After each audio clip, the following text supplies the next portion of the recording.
Welcome to the Authentic Exchange. I'm Josh Bird, and we are at the interview portion. Tonight, I have Jermale Ransby. Just wanted to chop it up with him, just ask him some questions. I appreciate you for lending your voice and sharing your experience. Welcome, man. Welcome out tonight. Man, I appreciate you giving me a little bit of your time, man. So, pleasure's all mine. So, last episode is all about personal growth, really creating a vision for the type of man that you want to be. And so I want to ask you, what kind of man do you want to be? What qualities, what characteristics, what attributes are in the very best version of you?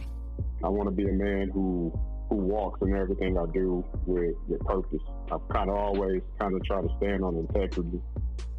Character, I think, is a huge thing, and I think just kind of how I grew up, some of the things that was instilled in me at a young age, man, we kind of had to stick to finding character, which, I think I had said something about it the other day where character arises in some of your darkest moments. It's easy to have a personality when things are good, but, character is the thing that kind of, sets you aside to be different, so just want to make sure that whatever I'm doing, within my purpose, literally influencing and empowering as many people that I can get my hands on. So that's kind of how I want to live, man. Let me ask you, how did you construct a vision of who you want to be now? How did you come up with that? How did you realize that, hey man, this is, something that I want to do. I want to be able to impact people. I want to be able to empower people. How did you come to that conclusion? For me, I think it kind of came from my childhood. I grew up without a father present, and I kind of always had like a passion to help other kids out, and I shared a parallel with kids of what they could be going through while they were dealing with that same situation. There's so many kids, so many adults, so many teenagers that just don't have the positive guidance, and so that's always something that I gravitated to from a young age, man. It's kind of just stayed with me. I'm curious now, you said you grew up, father wasn't present. Was there anyone else around that you saw that was intentional about seeking growth and, just trying to be the very best version of themselves that they could be? Were there any examples that you could follow or model? To me, man, it really wasn't. And I hate to say that, but it's, as far as in, maybe some coaches here or some people outside, but that everyday motivational planting the seed, I always kind of felt like I learned more from negative things that I've seen to kind of get me geared towards the other direction. So that's always been a struggle, and that's always why my process kind of took a little bit longer getting to it. Well, hey, man, I think that's the same for a lot of us, man. And like I said, I appreciate you just being transparent and just sharing that. Would you say that was, I guess, a catalyst for your growth? Or do you feel like kind of helped you if you didn't have anybody that you could really model? You said people here and there. What was it that you feel like kind of contributed to that growth to kind of help get you to the mindset that you have now? For sure. I definitely think that it was a catalyst to get me there. Just on the simple fact, man, it was, stuff that I've seen or experienced or lived through. That was always something I didn't, I was told myself, man, I'm not going to go through that. I'm not going to do that. But then there were, like I said, those very few people who were somewhat of an influence or a presence. I tried to hold on to as much as they could give me. Just because I felt that they did it the right way. So, all of those things definitely kind of pushed me into who I am today. I think it's very interesting, kind of looking back. I know as I think about my growth journey, I'm curious to know, when did you realize that you had a choice in who you were becoming? For you, when did that moment come? If there was a certain moment, or if there was any, time that you can remember when you realize, like, you know what, I actually have a choice in this. I don't have to do what everybody else is doing. I don't have to become what I've seen the people around me become? I think, man, that's like a two-part question right there, but I try to go with the most recent one. But I think when it really kind of hit me, and I'm not even sure if I can pinpoint a specific time, but it was a timeline of just trigger points for me, you know. And I remember fearing like little stuff like going to a Taco Mac and fear that, oh man, I don't fit in here. I, you know, can't eat proper, haven't had proper eating etiquette, any of those things, or being able to be allowed or invited into certain rooms with different tax brackets or, you know, white social status. And I used to be kind of fearful of that. Once I kind of made that transition into being in those places, for me, all of those things kind of triggered everything to be like, hold on, man, okay, you belong here. And to me, just kind of all of those experiences that, for whatever reason, deep down in my head, I was always kind of unconfident with, those things kind of allowed me to be that person to say, man, you know what, I can kind of do what I want to do. And to kind of take it back further than that, I think, you know, childhood, that's why I kind of say it's a two-part answer for me. More so for that part, to me, when I was like, man, you know, I don't have to go down this route that I'm seeing on my everyday. I think my transition with that was I understood that I was good at a sport, and to me, that was my only way out. But that was me pouring my all into that was, you know, how I found solitude and how I kind of kept away from letting all the other negativity creep in for me. So that was something that I just held on to just because I knew, man, if I can do this, this is my shot of getting away from all of this. I heard you say you were kind of a little fearful at times, you know, a little not comfortable or not confident in being in certain places and being in certain rooms and around certain people. As you kind of begin your growth journey, as you begin to mature, as you begin to kind of read and study more and just kind of learn more and just, you know, really get intentional about your personal development as a man, were there ever times when you were scared or just kind of resistant to change? Oh yeah, man. I mean, you know, some of those things still come to play to this day. And I mean, it could be the smallest thing. You know, I remember you years ago, hey man, you're great at football. You need to go do this. You need to go do that. You know, in the back of my head, it's like, you know, it's one thing to believe that you have knowledge of something, but it's another to be around other knowledgeable people, you know, not be comfortable in the room of being one of the smartest and, you know, going into uncharted territories and going into a place where in your head, you think that they have way more knowledge than you. So, I mean, it's always been that fear, you know. I think one of the kind of things for me, like the best way I can kind of put it, that, you know, it was a process for me. I always kind of say, like, sometimes, man, when you're in the basement for so long, you know, you think the first floor, once you get to it, is the penthouse.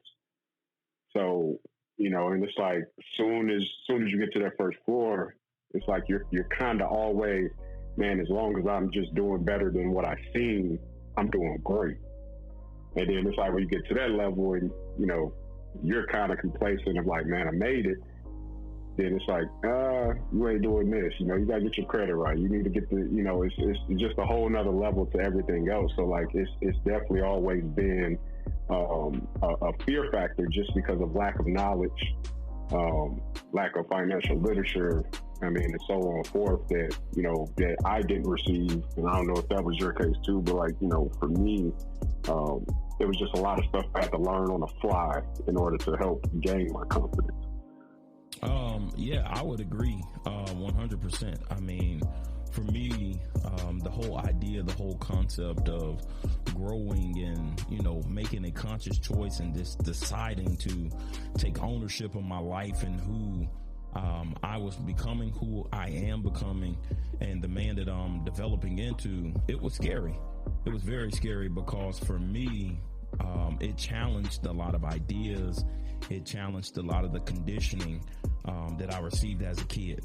So we grow up and somebody tells us that it has to be this way, or you have to do this, or you have to do that. And oftentimes we just don't question it. Oftentimes we don't give any kind of pushback to it. And so we accept other people's ideas. And so for me, like I said, yeah, definitely, I can relate to that. I can understand the fear from that because, like I said, you know, anytime, you know, we get challenged on things that, you know, we grew up believing or normalizing, I think it can be a shock to us. We are definitely creatures of habit. We crave familiarity. And anytime you begin the process of change and growth, it's going to require you to go to different levels. It's going to require more of you. It's going to require you to stretch a little bit. It's going to definitely require you to go in some rooms or go in some places that you may not be comfortable with. And, you know, my thing is, how did you get comfortable with that? How did you break that cycle of complacency or just kind of stagnation in your life? You know what I mean? Because it's easy to, like you said, when you've been in the basement so long, you get to the first floor and you feel like the first floor is the penthouse. How do you balance, you know, achieving and moving forward with, you know, not getting to a place where you feel like I've arrived, and, you know, balancing that with I'm still growing. I'm still improving my vision. The highest version of myself that I see is still growing, and it's growing with each new level that I come to. I mean, man, I think you kind of said it, man. I think it took just, you know, getting into literature. It took a lot of just talking to the man in the mirror. And that was a tough thing to do because, you know, some of those talks that we have with ourselves, you know, they say if we have them with our friends, we won't have any friends. So it's one of those things where, but when you do it, it has the ability to awaken you, and it has the ability to transform the way you think and view your outer self. So to me, that's kind of how it started, and it was a process of that, of just literally, man, just planting seeds in my head, and you know, little by little, when you do that, the moment you pay attention to anything, your thinking shifts, you know, and it brings you more to a conscious mind of what you're really trying to do and what you really want to be, and it blocks all of the negative out. You know, I think during that process, that's when I kind of learned, like, there were a lot of things, man, that just triggered me to the point of anger. And I think that's my biggest sign of growth is learning how to control my emotions on my triggers. So for me, I can't remember what podcast it was, but I had heard a podcast and it stuck to me, and I remember the word, can't remember the specific podcast, but it said anything that triggers you is what you've been put on earth to be a solution to. And when I kind of took that into my head, that was the biggest thing that stuck to me. And once I learned how to control things that triggered me and always put accountability on myself first, you know, it became a lot more easier to kind of create my own vision. So that way, don't matter what you do, I got to find value in me first. And that was kind of that whole process. It was a long process, but, you know, it was literally, man, just mirror in the mirror, looking at the man in the mirror, and just having those intimate conversations Man, you can be great. You can do this. You can go from being good to great. I definitely agree with that. I think it just kind of puts me in a mindset. It reminds me of something that Dr. Miles Monroe said, which is very, very similar. The thing that bothers you, the thing that, pricks you, the thing that, awakens you. And that's something that you need to kind of look into. That's something that you're meant to do. Now, you said, having the conversation and, looking in the mirror. One thing that I've discovered in my journey of growth and this journey of self-development is that it takes a lot of consistency. It takes a lot of effort. Can you kind of, go into a little more detail about what that process looked like for you when you first, looked in the mirror and had an honest conversation with yourself? Was it tough? Was it difficult? Was there anything that you might have picked up as a kid, or any kind of faulty logic or limiting beliefs that you discovered or had to let go of in that process of having a conversation with yourself? Yeah, I think, when it all kind of boiled down to it, we've all kind of been told we're a product of our environment. Even from days, if you ever remember, man, people would come up to us and they would tell us, hey, man, go get that book, go get some books. Because once you got that, they can't take the knowledge away. And, when you sit back and think of it, it's like, man, that's all that we ever felt that we had value in was books. So it's like we grow up in an environment that, it's more so lower income, poverty, whatever you want to call it. And we grow up in an environment where people don't value themselves. So it takes a minute to understand your true value, because the people that you're actually learning from, they're just doing the best that they can, and they don't really know their value. And I think that's the difference between a lot of poor people and, people who might be of success or whatever you might want to look at that to be. And that was a process. It was a process. I went through a period of anger, and resentment just because of the things that I wasn't taught or the head starts that I wasn't given. And it took me to a place of, as I got older, kind of learning like, hey man, like I can't blame anyone because they were just doing the best they could, and I think kind of the view that we have on our parents at a younger age, we expect them to be perfect. And, as you get older, you kind of are welcome to the real world with all the same stuff that they are. You kind of have a little bit of empathy for them to like, hey man, like you're doing this and you had a child, so it was a super process from that. And even getting older, man, we worked together, and a lot of people could look at that as a low totem pole type job, but a lot of our talks were very positive. It was all about, man, what we're going to do next, what we're going to do this. And, there were times where I can vividly remember, you would come to me every day, we'd be playing video games and you're like, hey man, you need to go do this for football. You need to go do this. You need to go do that. You need to go do this. So it was, the fear was still there, but it was like that growth part was like, I hear you. And you know what I'm saying? Once that opportunity came, it was just like, okay, I can grow a little bit more now. I'm in the door. Now it's like, okay, bam.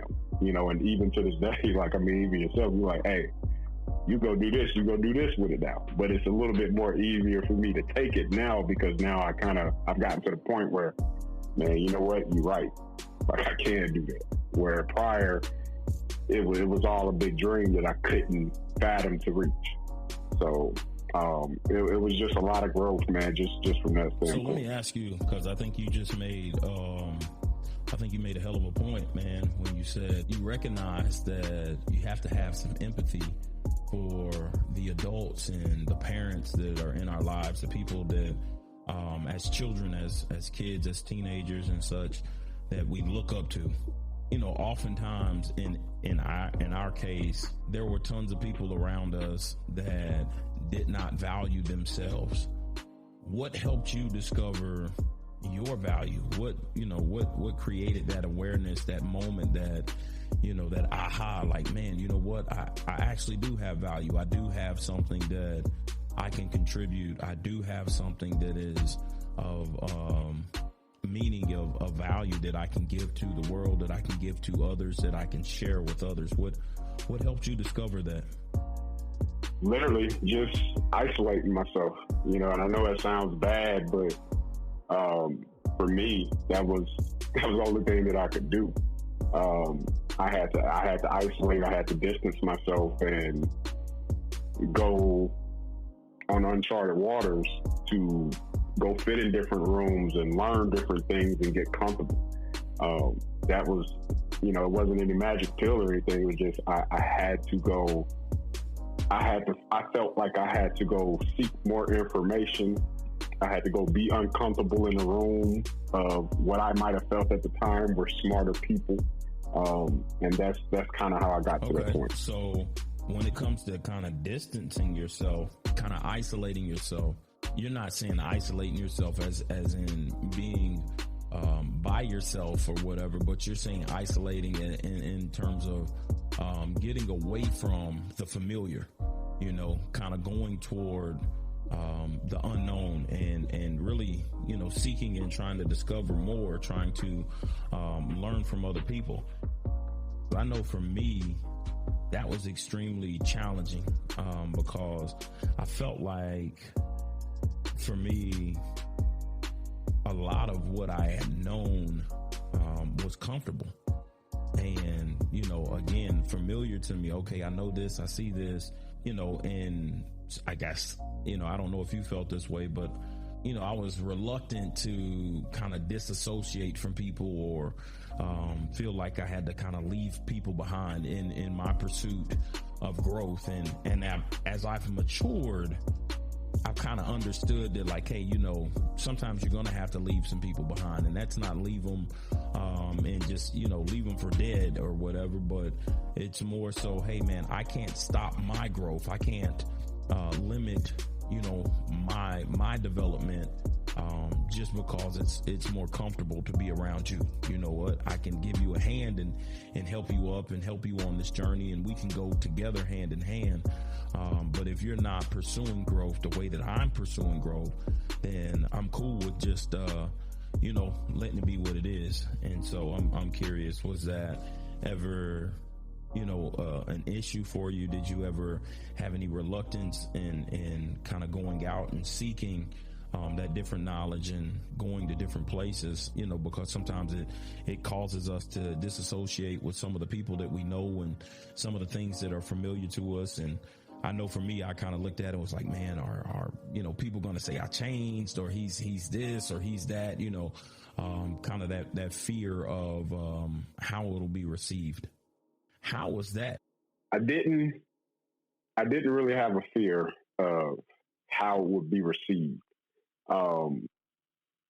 Kind of why I still love sports is sports kind of gave me the platform to be blessed with seeing exposure. As you know, man, when I first went out to college, I went to Scottsdale, Arizona. But a lot of people don't know, before that, I was at West Georgia, for maybe 2 or 3 days. And, it's like, man, I'm homesick. Like, I want to go home. And I literally left there, had a coach said, man, look, man, putting you on a plane, I ain't bringing you back. So you're going to have to make it work. Knew nothing about Scottsdale at all. I just knew I didn't want to be out there, but I didn't talk to anybody for probably about 3 or 4 months, just being in that situation of it was almost kind of in my head. It was like I knew I needed to get away. I don't know if I wanted to go that far away, but I was out there now. So I kind of had to face it. And, I was always the kind of person, man, when I went out there, when I finally started opening up to people, it's an experience that literally changed my life and opened up a lot of doors and just me seeing different things. And, I can vividly remember just coming back, with some of the same people that I was familiar with, hanging out with, trying to take some of the information or the wisdom that I had gotten from being in those situations and trying to bring it to my circle and them not really accepting it because they were comfortable. And, you know, it was situations like that where, like you said, it's kind of, well, I know how I want to grow. I know the things that I'm involved into or involved with, and there had to be a sacrifice.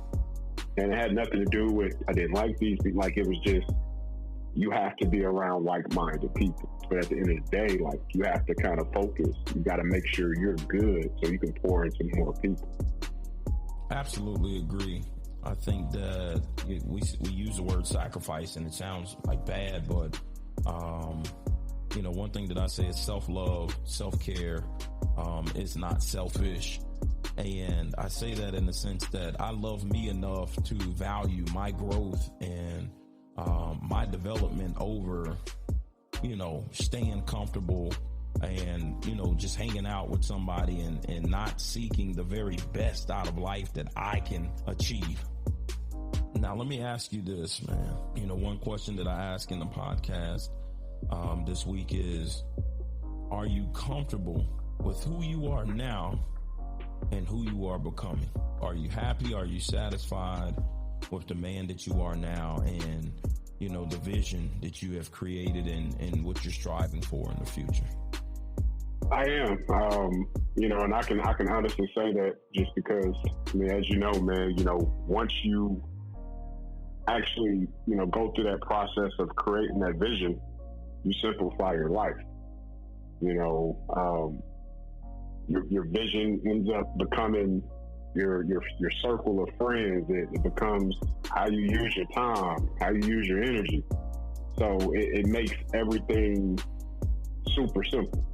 And I know, like you said, I know you mentioned Dr. Miles Monroe a little bit earlier, and you know, he kind of blew my mind away from kind of one of my old adages of thinking, which was, you know, not to be a master of one, but to be a jack of all trades. And he kind of changed my perception on that. Just if you're really living a purposeful life, people should know what you're here for. They should know when they say your name, you know, what is this person about? Does he stand of integrity? What does he do? Like, what's his value? And I think creating that vision kind of just puts everything in play where you can simplify your priorities. I mean, just everything. It makes it a lot easier. I sincerely appreciate you taking the time to join me on tonight and, you know, share a little insight, share a little bit of your experience and what you've gone through, and share some of your story. I definitely think that, you know, it'll be beneficial for other men to hear the story and to understand there are a lot of people out here who grew up in similar situations and maybe feel cornered or feel backed in and feel like they maybe just have to accept the life or the hand that they were dealt without feeling like they have a choice in the matter. And I think what you have conveyed here in this conversation tonight is that you definitely have a choice. I know that that was huge for me, recognizing that choice and taking agency over my life and just, you know, making a decision that, you know, I'm going to be the very best version of me that I can be. I commend you on the growth you have achieved. I know that you are not the same person that I grew up with. You know, while there are certain characteristics and attributes that you have that are what I consider core from a personality standpoint, I think that the man that you're becoming, man, I'm impressed with you, bro, and I am 100% proud of you, man.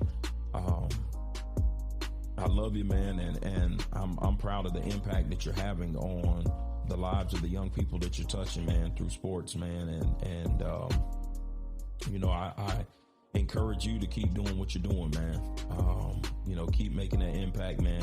Keep you know, searching and looking to add value to other people's lives. And, continue your growth journey, man. Like I said, I'm on a journey myself, and in terms of seeking growth and seeking knowledge and just trying to be the very best version that I can be. And as I said, always, man, I salute 100% anyone that is committed to doing this, man. It's not easy work because it takes effort. It takes honesty. It takes transparency to sit down, to look in the mirror and have hard conversations with yourself, and then to get to a place where you're willing to dive in and begin the process of exploring why you behave the way that you behave, why you function the way that you function. I think all of that is it can feel overwhelming in the beginning stages, but like I said, I commend you for taking the steps and taking the initiative to take charge over your life and to really create the vision of the man that you want to be, and the life that you want to live, and the impact that you want to have, man. Like I said, I'm proud of you. Yeah, I appreciate it, and I would be remiss, man, if I didn't say it on here. Pretty sure I've said it to you before, man, but you had a lot to do with speaking greatness into me before I ever believed it. Through small conversations, man, it's a lot of the stuff that you would tell me, hey, man, you're good at this, you can get paid for this, and like all of that stuff is, came into a lucrative business for me just by, taking, you planting those seeds in me. So I salute you for that, and just literally, man, salute you for being who you are at the core, through your trials and your tribulations, and just always sticking to doing what I've always known you to do, which is, creating that platform to empower others, man. So salutes back at you, man, and love you and everything that you're going for right now as well, man. Well, I appreciate it, bro. That's what this whole podcast is about, man. It's genuine, authentic individuals, men from all different types of walks and walks of life that have, coming together to share their stories, to share their experiences. And, I literally had this concept, decided to do this podcast because I felt like it would have an impact. That's literally that's my life's mission, man. That's my life's goal, is to impact the lives of each and every person that I can come into, and to, try to empower and uplift others. And now it's something that I do with intention and with purpose. And, I feel like just adding those elements, the intention and the purpose behind, trying to create that impact and trying to encourage or empower others, I think it's going to have such a greater effect, man. And I just, like I said, continue to encourage you, man, to keep having the impact that you're having, man. Again, I appreciate you for joining me on tonight, man. Take care, much love, and I'll holler at you next time, bro.